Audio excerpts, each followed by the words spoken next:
Bab 1799. Wajahku terluka. Bekas lukanya masih belum hilang. Jelek sekali. Takut mengagetkan kalian. Dewi mencari sebuah alasan yang sangat bagus. Ini semua salahmu. Kamulah yang menabrakku. Kamu bahkan merusak wajahku. Tapi hanya membayar kompensasi uang sebesar itu. Mendengar wanita ini mengungkit uang, Lorenzo langsung tidak tertarik. Bahkan malas menyelidiki konspirasi di baliknya. Wanita ini, masalah ini, bukan urusannya.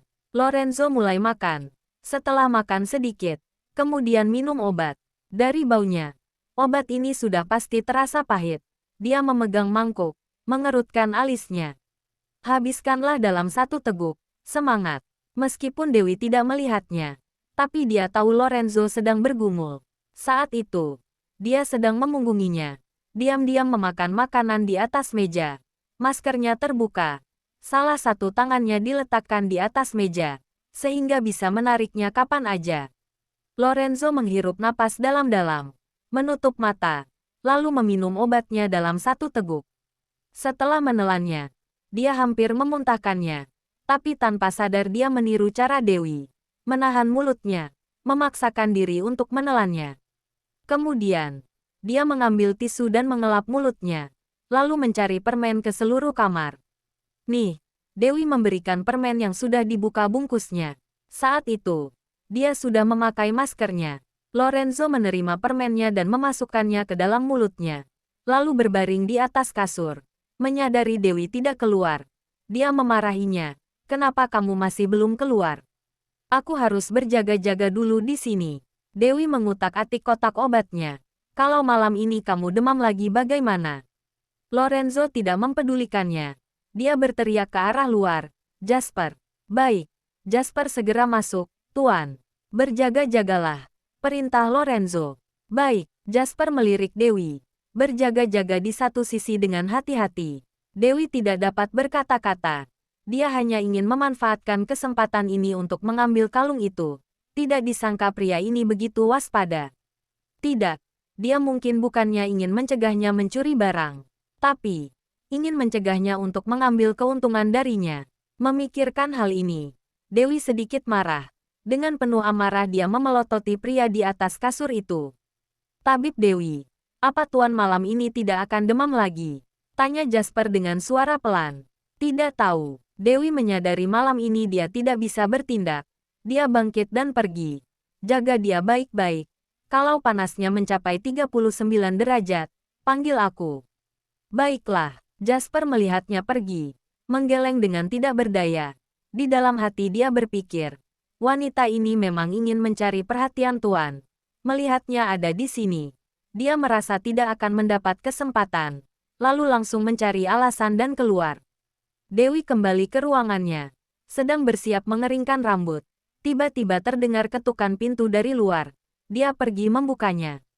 Halo, Tabib Dewi. Aku datang mengantarkan makan malam. Robin berdiri di pintu. Melihatnya sambil tersenyum. Di belakangnya ada dua pelayan wanita. Sedang mendorong troli makanan. Kebetulan sekali. Aku tadi belum makan sampai kenyang. Dewi tidak berpikir banyak dan langsung membuka pintu. Mempersilahkan mereka masuk. Dua pelayan meletakkan makanan di atas meja. Robin menatapnya dengan tenang di tempat. Tabib Dewi, dengar-dengar keterampilan medis Anda sangat hebat. Tidak tahu, apakah Anda bisa mendiagnosis pangeran kami? Pangeran, Dewi baru meresponnya. Kalian dari kerajaan. Negara apa? Pangeran kami adalah Pangeran Denmark. Tatapan Robin berubah menjadi sedikit bingung. Apa Anda tahu?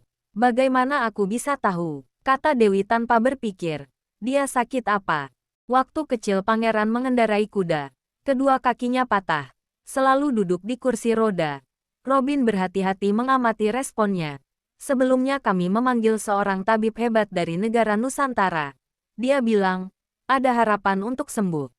Kalau tabib hebat itu bilang ada harapan, suruh saja dia menyembuhkannya. Dewi duduk dan mulai memakan makanannya. Lalu berkata lagi, itu sudah bertahun-tahun. Tidak bisa disembuhkan. Bisakah Anda melihatnya dulu? Biaya pengobatannya terserah Anda. Berapapun tidak masalah. Robin masih mencoba mengetesnya. Benarkah? Begitu Dewi mendengar biaya pengobatan, matanya langsung bersinar. Lalu mencoba bertanya, kalau begitu, bisakah berikan aku uang muka beberapa ratus miliar dulu? Bab 1800. Ya, sudah disiapkan. Robin segera memberikan selembar kertas cek dengan kedua tangannya. Lalu berkata sambil tertawa, suaramu, nada bicaramu, juga sifat terus terangmu ini, sangat mirip dengan tabib hebat itu. Benarkah? Siapa namanya? Dewi melihat kertas cek. Tanpa sadar ia tersenyum. Dengan hati-hati ia melipat kertas ceknya, meletakkannya di kantong, lalu menepuk-nepuk kantongnya dengan lembut, takut akan hilang. Tabib Dewa. Robin menatap matanya dalam-dalam. Tabib Dewa dari negara Nusantara. Mendengar perkataan itu, Dewi tercengang. Bukankah Tabib Dewa adalah seorang pria tua? Robin diam tertegun seketika. Saat itu juga ia tidak tahu bagaimana harus menjawabnya. Bagaimana bisa aku mirip dengannya? Dewi juga tidak memperhatikannya. Dia lanjut makan. Kalau begitu, setelah Tabib Dewi selesai makan malam, bisakah melihat pangeran? Robin masih tidak putus asa. Dia berkeliling ingin melihat wajah Dewi dengan jelas. Tentu saja bisa. Uangnya sudah diterima. Dewi segera menarik maskernya ke atas. Tunggu aku sebentar ya. Setelah aku ganti baju baru berangkat. Baik. Aku akan menunggu Anda di luar. Robin menunduk dan keluar. Tabib Dewi.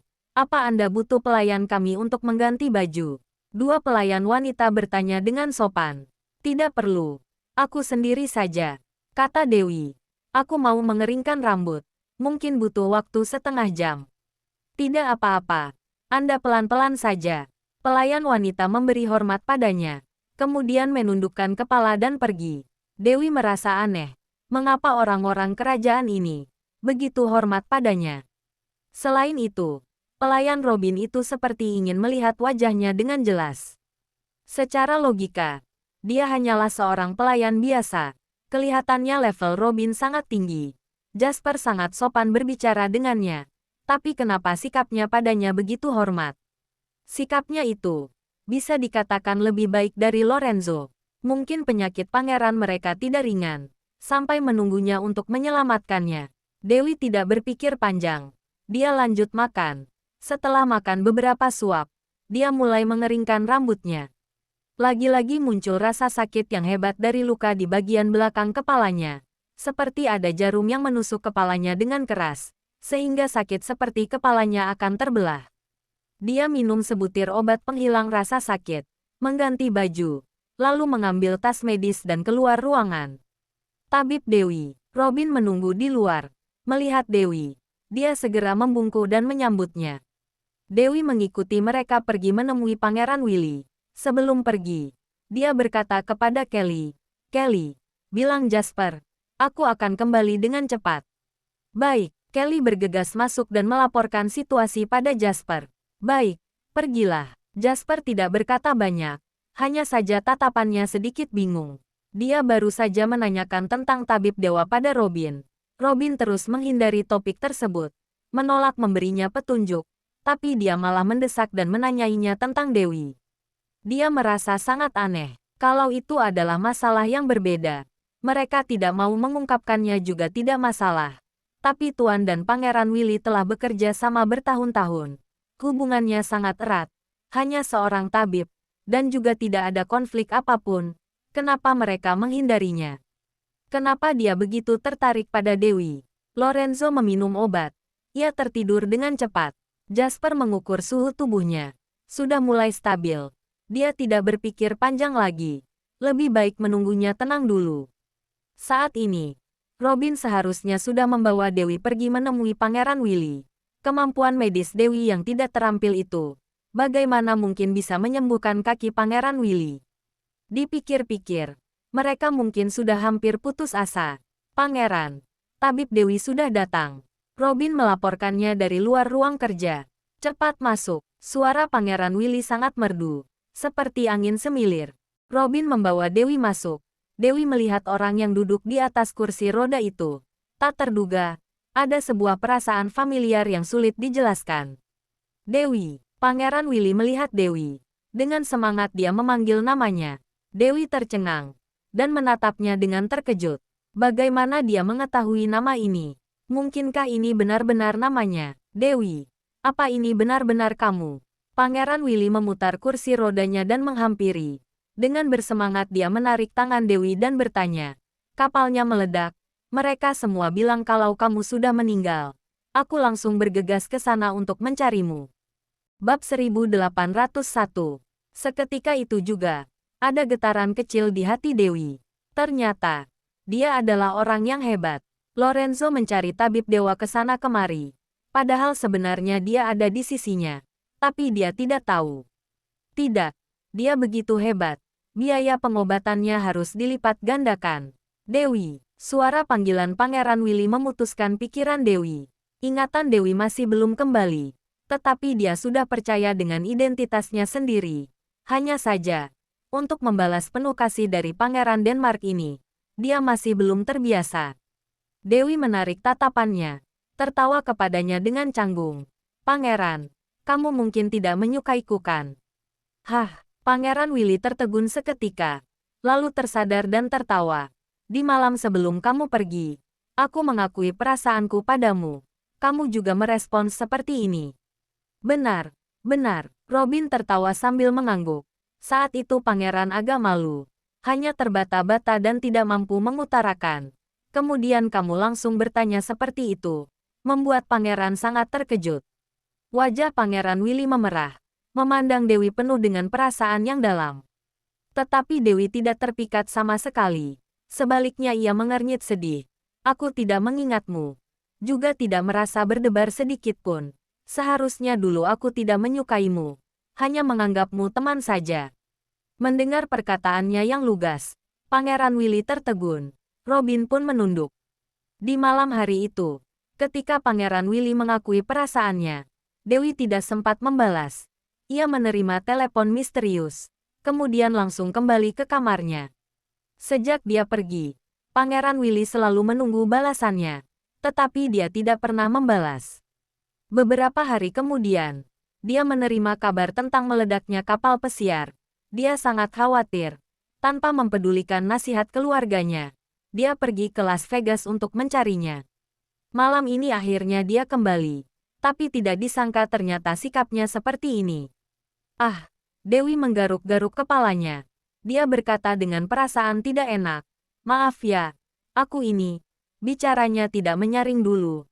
Omongannya juga asal keluar saja. Tidak apa-apa, Pangeran Willy buru-buru berkata. Kamu hilang ingatan. Tidak mengingat masalah yang dulu.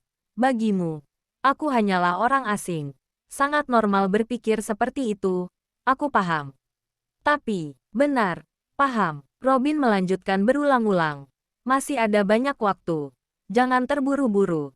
Tunggu kamu sembuh. Kalau sudah ingat hal yang dulu, pasti tidak akan berbicara seperti ini.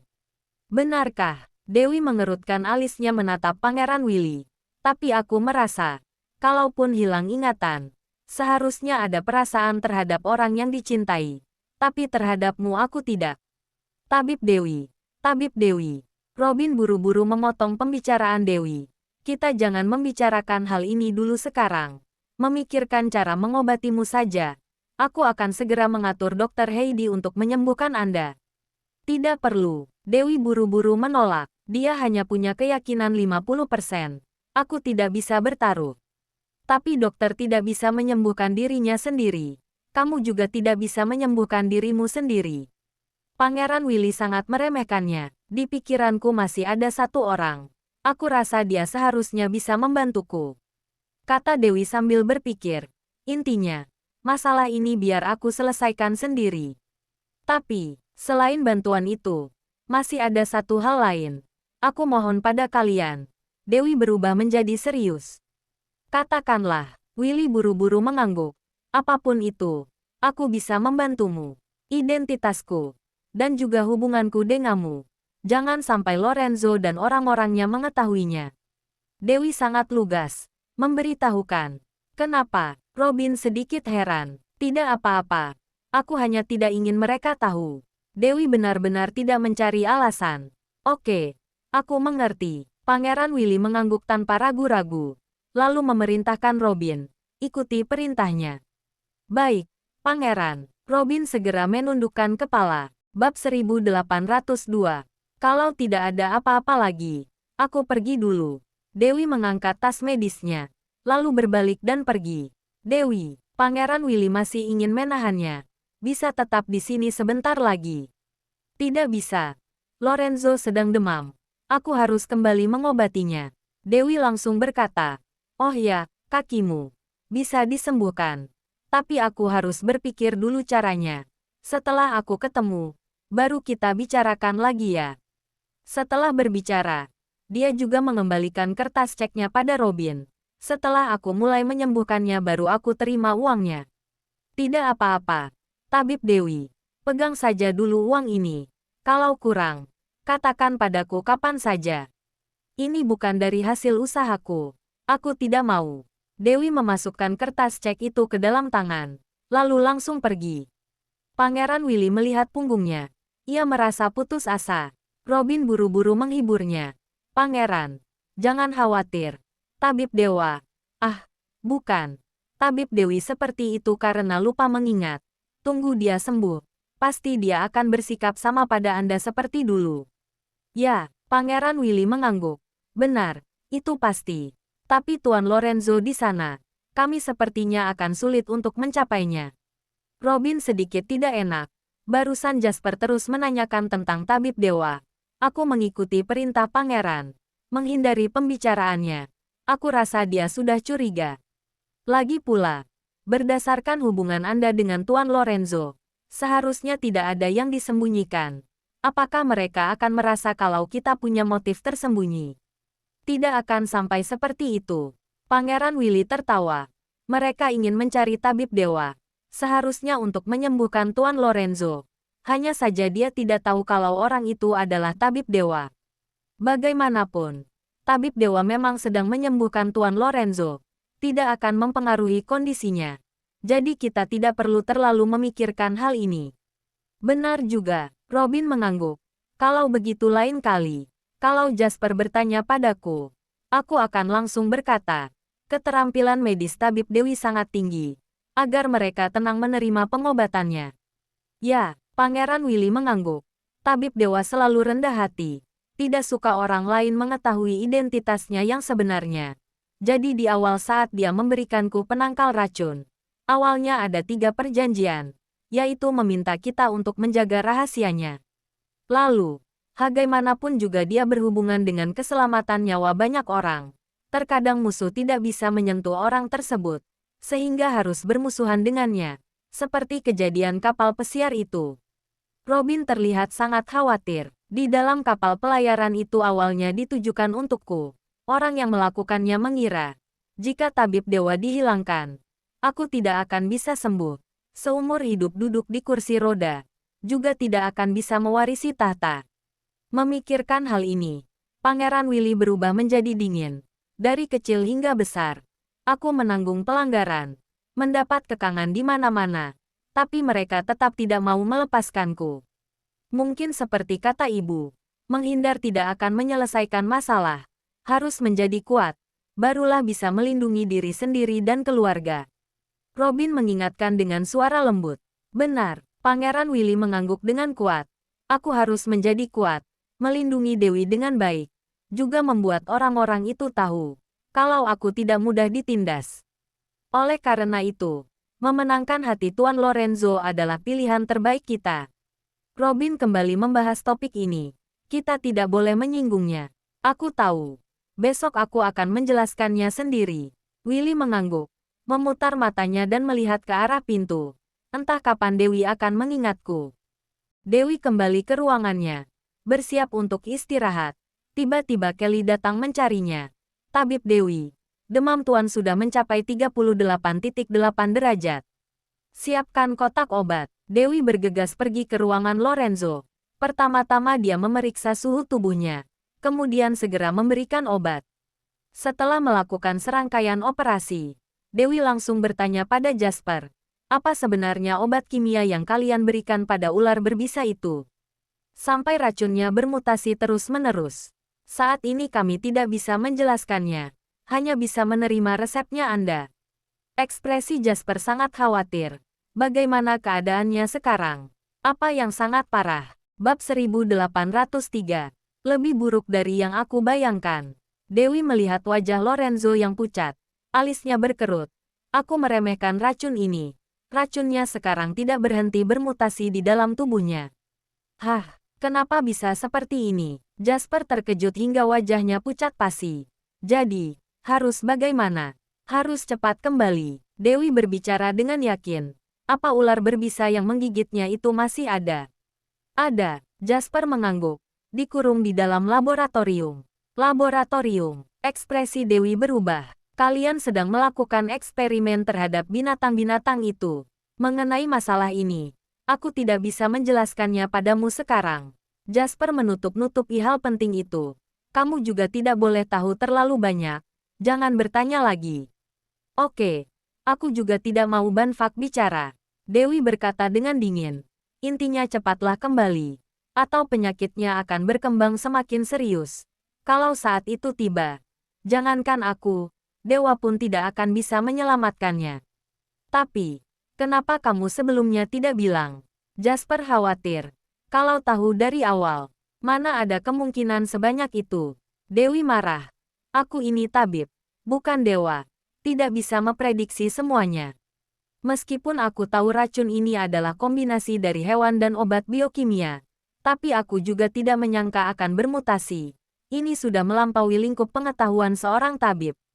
Mendengarnya berkata seperti itu, Jasper juga tidak bisa menyalahkannya lagi. Tapi dia merasa kesulitan.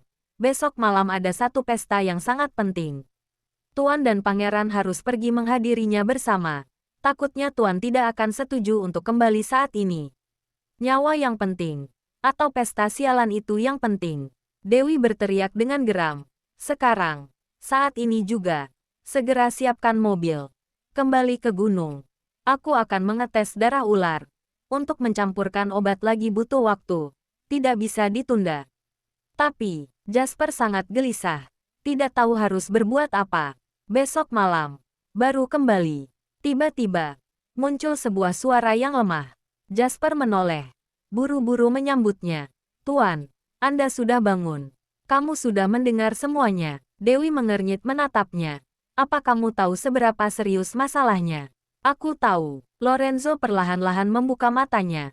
Tetap tinggal 1 hari lagi tidak akan membuatku mati. Kamu, kalau benar-benar terjadi sesuatu, itu adalah kelalaianmu sebagai tabib. Belum sempat Dewi berbicara, Lorenzo sudah memotongnya. Dewi marah dan menggertakkan giginya. Dia melempar handuk yang ada di tangannya. Dan berkata dengan geram, sialan, kamu sendiri yang cari mati masih menyalahkanku. Handuknya terlempar mengenai wajah Lorenzo. Semua orang di dalam ruangan tercengang. Semuanya membuka mata lebar-lebar. Tidak berani menatap Dewi. Dia tidak hanya berani melawan Tuan, tapi juga berani memukulnya. Tuan, Jasper buru-buru menghampiri. Mengambil handuk itu. Seluruh wajahnya panik. Wajah Lorenzo menggelap. Ia menggertakkan gigi dan berteriak. Bawa wanita itu padaku. Lebih baik kamu mengusirku sekarang. Dewi sangat agresif. Kalau aku pergi, hidupmu tidak akan bertahan sampai 3 hari. Percaya tidak? Kamu. Lorenzo begitu marah sampai ia memutar badannya dan duduk. Mengambil pistol di samping kasurnya ingin membunuhnya. Tenang Tuan. Tenanglah. Jasper buru-buru menahannya. Aku mohon, tenanglah. Tenang. Akhirnya ada orang yang sadar. Dewi menatap mereka dengan dingin. Ia berbalik pergi. Dan berkata tanpa perasaan. Kalau tidak mau kembali, malam ini jangan panggil aku. Demam sampai sepanas arang pun juga jangan panggil aku. Tahan saja sendiri rasa sakit itu. Wanita sialan. Lorenzo memegang pistol dengan gemetar. Sangat ingin menembaknya sampai mati. Dewi berjalan keluar dengan arogan. Tanpa menoleh. Dia berkata dengan marah. Pria bodoh tidak punya otak. Pantas mati. Jangan lupa. Like, komen, dan subscribe. Ya, terima kasih untuk semuanya yang sudah subscribe. Like, dan komennya. Tunggu terus kelanjutannya. Ya.